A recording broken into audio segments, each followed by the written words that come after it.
There's a fascinating discussion recorded in the Talmud regarding someone who's lost his way in the desert and has lost track of time. Which day should he observe as a Shabbos? There are two opinions.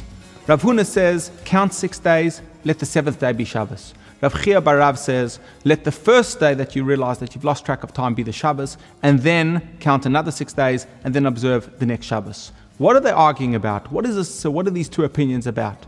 There are two main ideas in Shabbos. On the one hand, Shabbos comes as a culmination. Shabbos comes at the end after 6 days of work, after the 6 days of the week. The Torah tells us 6 days you should work, the 7th day you should have Shabbos. Interestingly, in Judaism, there's no such concept as names for the days of the week. Every language has either it's Monday, it's Tuesday, it's Wednesday. In Judaism, it's Rishon, Sheni, Shlishi. It's the first, the second, the third. Why? There's only one day which has a name, and that's Shabbos. Because every day is just a countdown towards the Shabbos. Shabbos is considered to be the bride marrying the Jewish people.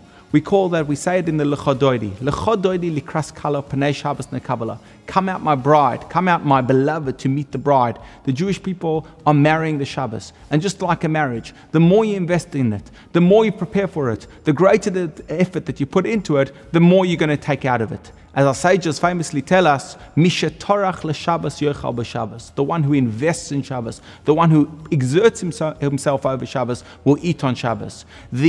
What you take out of Shabbos is equal to what you put in.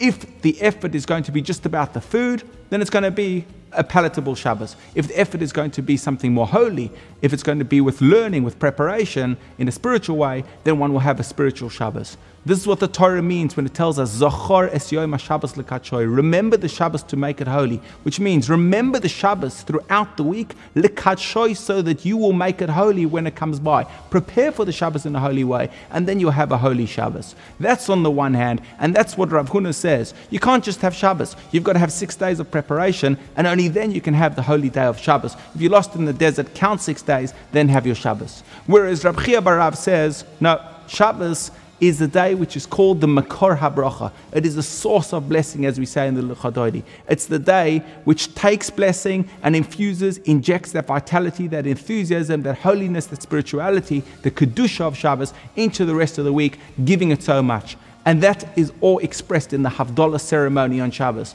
In the Havdalah ceremony on Shabbos, on Motzei Shabbos, as Shabbos goes out, we have a candle. It's because the light of the Shabbos is lighting up the week. We have an overflowing cup of wine so that the blessings of Shabbos will overflow into the week. And this is why Rabbi Chia Barav says a person who's lost in the desert can't just have Shabbos. You cannot have 6 days. You've got to have the Shabbos to help you find your way and inject its enthusiasm, its vitality, its holiness into the rest of the week. And with that, the person will be able to find his way back to civilization. There's a famous statement in the Talmud. The Talmud says that if the Jewish people will keep 2 Shabbos, if they will observe 2 days of Shabbos, 2 consecutive Shabbos properly, then Mashiach will come. The great Reb Shmelko of Nikolsburg explained.